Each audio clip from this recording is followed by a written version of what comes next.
Mesdames, Messieurs, bonjour et bienvenue à notre série de- d'émissions sur les différentes communautés de la congrégation de la mission des frères et des pères lazaristes. Aujourd'hui, nous allons nous focaliser sur le scolastica. Quelles sont les différentes activités? Qu'est-ce que le scolastica Saint-Vincent de Paul? Et surtout, quels sont ses objectifs? Avec nous, pour nous éclairer, nous avons sur ce plateau le père Joseph Yonki, qui est le directeur du Scholastica Saint-Vincent de Paul de Nicolas Fenu. Bonjour mon père. Bonjour madame. Merci d'avoir accepté notre invitation pour nous parler de la structure que vous dirigez, le Scholastica. Mais c'est quoi exactement le Scholastica? Alors, le Scholastica, c'est une maison de formation et scolastique des jeunes qui aspirent à devenir prêtres ou frères. Et plus précisément, au Scholastica Saint-Saint-Paul, c'est donc des candidats qui se forment pour devenir prêtres ou frères de la congrégation de la mission donc, lazariste. C'est une espèce de séminaire. Oui, c'est similaire. Mais merci de la réponse parce que c'est un nom très savant, Scholastica. Voilà. Et pourquoi avoir choisi cet emplacement, Nicolas? Ben, on a choisi cet emplacement parce que, en fait, nos premiers confrères qui étaient engagés dans la formation étaient du côté de Cassa, c'est-à-dire les eaux des eaux. Alors, ils ont commencé chez les maristes, après chez les Oblats, et il fallait trouver un site pour construire notre propre Scholastica. Et en cherchant, on s'est retrouvé ici du côté de Nicolas Fleming. Et c'est dans les années 93 que officiellement on a commencé ici, le Scholastica Saint-Paul. Le cadre est propice, bercé par le chant des oiseaux, et puis vous êtes dans la nature. Quel est l'objectif principal du Scholastica? Bah, effectivement, comme je le disais tout à l'heure, il est question de former les jeunes qui aspirent à la vie consacrée des prêtres. Et comme dans notre congrégation, nous ne sommes pas que des prêtres, il y a des frères. Donc l'objectif principal, c'est de former donc, les jeunes à la vie consacrée comme prêtres ou frères, mais dans la congrégation de la mission de Lazariste. Voilà. Quelle est la différence entre prêtre et frère? Nous, à l'intérieur, c'est que nous sommes tous membres de la congrégation de la mission, Oui. par nous deux. Maintenant, les prêtres, c'est reçu le sacrement de l'ordre. Les frères, par contre, ne reçoivent pas ce sacrement de l'ordre. C'est déjà une différence fondamentale. Mais nous sommes tous membres de la congrégation de la mission de par nos vœux. Bon, maintenant, lorsqu'on parle des activités de, de, cette, euh, de cet établissement, en quoi cela consiste? Alors, on a plusieurs activités. On a des activités au niveau des études, c'est-à-dire la partie formation intellectuelle. On a la formation spirituelle. On a aussi la formation humaine en général, la formation humaine intégrale. Donc, on a ces étapes-là, ces niveaux de formation. Qui dure combien d'années? Ici, au Scholastica, particulièrement, c'est normalement 3 années de philosophie. Et donc, pendant ces 3 années, tous ces éléments cités, on les insère. Donc, on forme à la fois spirituellement, intellectuellement et humainement. Donc, Comment on fait pour être accepté au Scholastica? alors, pour être accepté au Scholastica, il y a tout un cursus qu'il faut suivre. Déjà, on a ce qu'on appelle le service de mission, le service de vocation plutôt, pour accompagner déjà les jeunes qui aspirent, qui veulent vraiment connaître les lazaristes.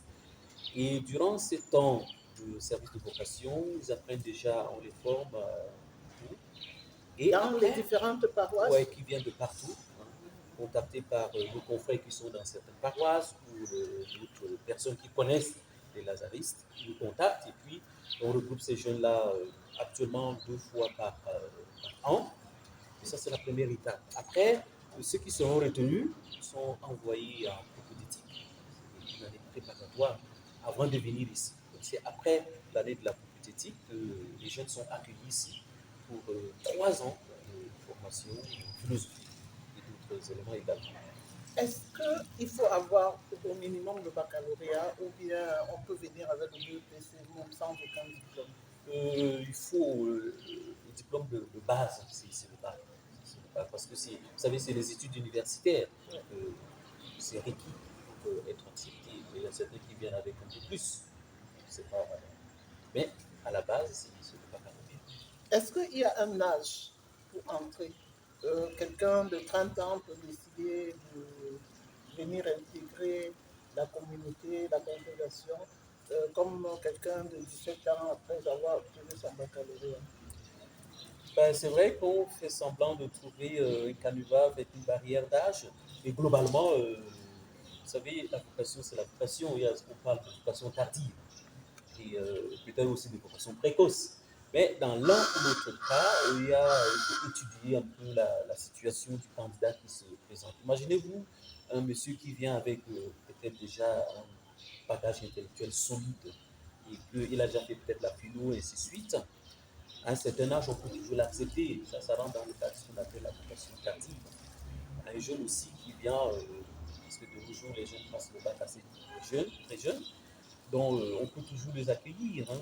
Question de les aider, de les accompagner pour qu'ils continuent, qu'ils reçoivent cette maturité-là avec la carrière. Est-ce qu'il y a d'autres conditions pour entrer au scolastique? Oh, ben, les conditions, d'abord les conditions que l'Église. Il y a des conditions de l'Église, ça c'est d'abord ça. Donc, il faut être un homme, quoi, c'est scolastique. Et après, maintenant, il faut avoir un certain équilibre. Équilibre humain et intellectuel, il faut avoir ça. Une bonne santé Ça, mentale? c'est sûr, c'est ce qu'on parlait de 3S. Hein. Les 3S, la science, la sainteté, la santé. Donc, il faudrait quand même avoir ces éléments-là pour être accepté. C'est ce que j'appelais tantôt les conditions que l'Église impose pour l'accession à la vie consacrée au sacerdocat. Vous dites que pendant les 3 années, les jeunes sont formés en philosophie. Quels sont les différents cours de philosophie qu'ils ont? Ce n'est pas la même matière quand même de la première année en troisième. Non, pas du tout. C'est 3 ans de philosophie. Ça fait 3 ans de plusieurs branches de la philosophie. Hein. Ils font l'épistémologie, ils font l'anthropologie, ils font la métaphysique, et puis beaucoup d'autres. Étudier également des œuvres des philosophes, la philosophie ancienne, la philosophie contemporaine. Et tous ces éléments-là, c'est vrai, je ne peux pas vous dire tout le programme du cursus, mais c'est des éléments importants. Hein. Il faudrait quand même avoir fait un peu de métaphysique, un peu d'épistémologie, un peu d'anthropologie. Ils font de la sociologie. Donc tout ça, c'est ce qui constitue le bloc du cursus de la formation. Voilà. Maintenant, après 3 ans, on devient prêtre. Alors après 3 ans de philosophie, on a fait que peut-être des tiers du cursus. Alors l'étudiant finit avec une licence en philosophie. Après, si tout s'est bien passé, il a une année de stage canonique. Après ce stage canonique, Qui était souvent effectué où? ben, c'est en fonction des orientations que la province a. Certains sont envoyés dans les établissements scolaires, d'autres dans certaines structures, mais c'est surtout la visée de la province, hein, c'est que les attentes de la province, on les envoie pour varier les aptitudes. Hein. Avant, on parlait des attitudes au niveau des métiers. Donc, il y a certains qui étaient envoyés même dans des garages, comme s'ils restent en stage. On varie. Voilà. Et vous dites qu'après la troisième année, ils sont orientés ailleurs. Oui. Après le stage canonique, Après le stage canonique, donc il y qui a dure un an. un an. Non. Il y a le séminaire interne, ce qu'on appelle généralement le noviciat. Et là, c'est 12 mois interne. Ils sont à l'intérieur, ils apprennent. Et là, c'est effectivement le lieu où ils apprennent plus encore la spiritualité des saints sacrés. C'est vraiment le lieu d'acquisition de la spiritualité de l'essentiel, avec tout ce que ça comporte. L'histoire de la congrégation, l'histoire de notre présence même sur le Cameroun, il faut savoir, et puis tout ce qui est relatif cette formation spirituelle. Voilà, vous êtes le directeur du Scholastica Saint-Vincent de Paul de Colafemé, Père Joseph Bianchi. Quelles sont les difficultés que vous rencontrez au quotidien? Il y en a pas. La vie est un long chose tranquille.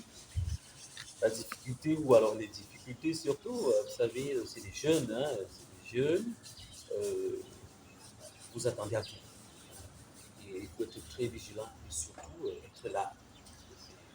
C'est important de les accompagner parce que ça, les jeunes, c'est des jeunes, ils sont plus dans beaucoup de vitalité, mais le formateur est là pour les aider, les accompagner. Pas à la sortie, mais beaucoup plus pour qu'ils suivent bien la formation en respectant le coutumier parce qu'on a tout un emploi, un programme journalier, hebdomadaire, mensuel et annuel. Donc il faudrait que le directeur soit là pour veiller. Est-ce que c'est l'heure du travail manuel? Est-ce qu'ils y sont? C'est l'heure de plat des champs? Et ainsi de suite. Tout ça, c'est important. Ça exige la présence. Quoi.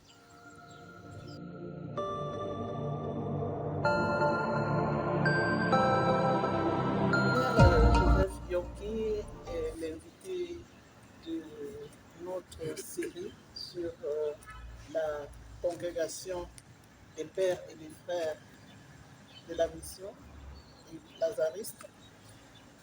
Quels sont vos projets à court, à moyen et à long terme?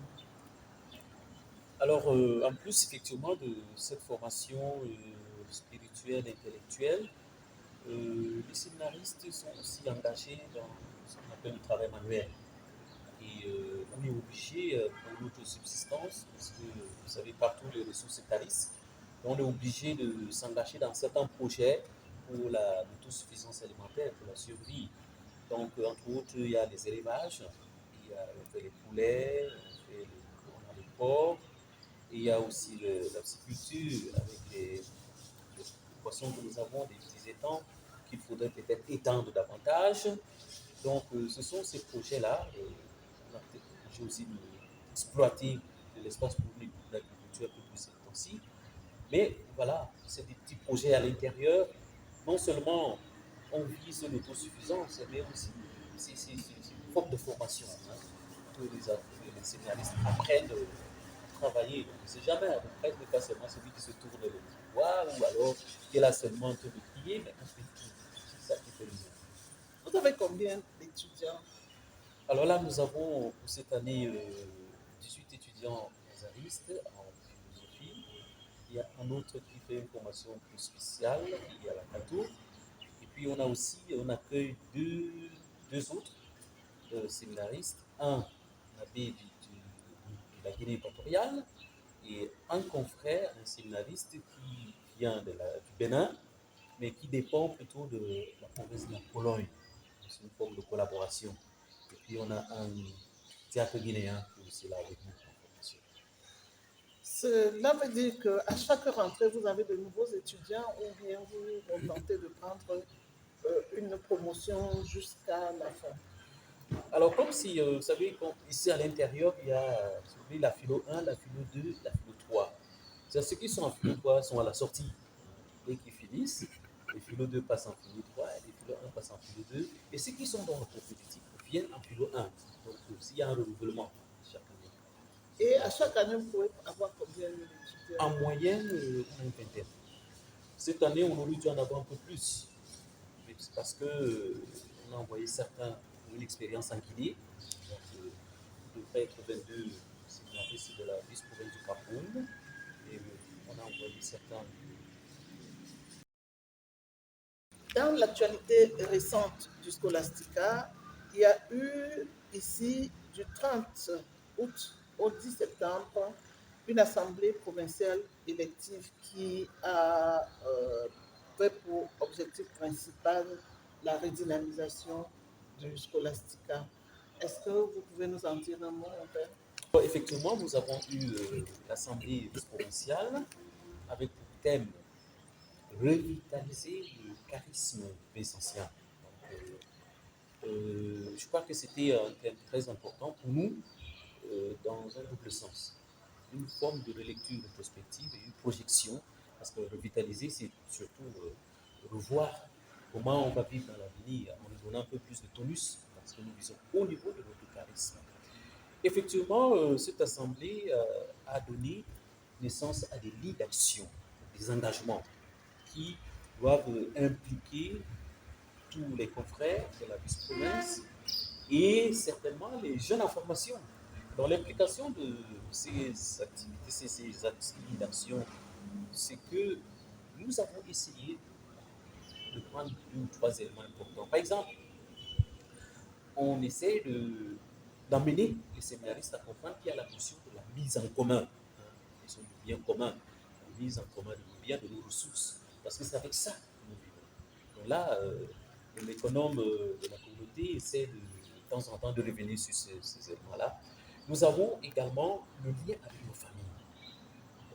La preuve, c'est qu'à la rentrée, nous avons invité nos familles et nous le ferons encore davantage pour qu'on puisse travailler en cohésion avec nos familles. C'est important que nos familles nous connaissent et que nous connaissions aussi nos familles pour éviter des dérives.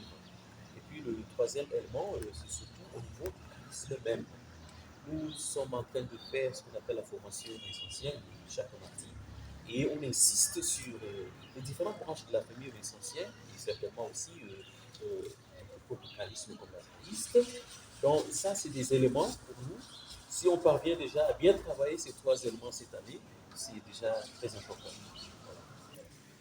Merci, mon père, d'avoir accepté de nous expliquer ce que vous faites au quotidien, ce que c'est que le Scholastica.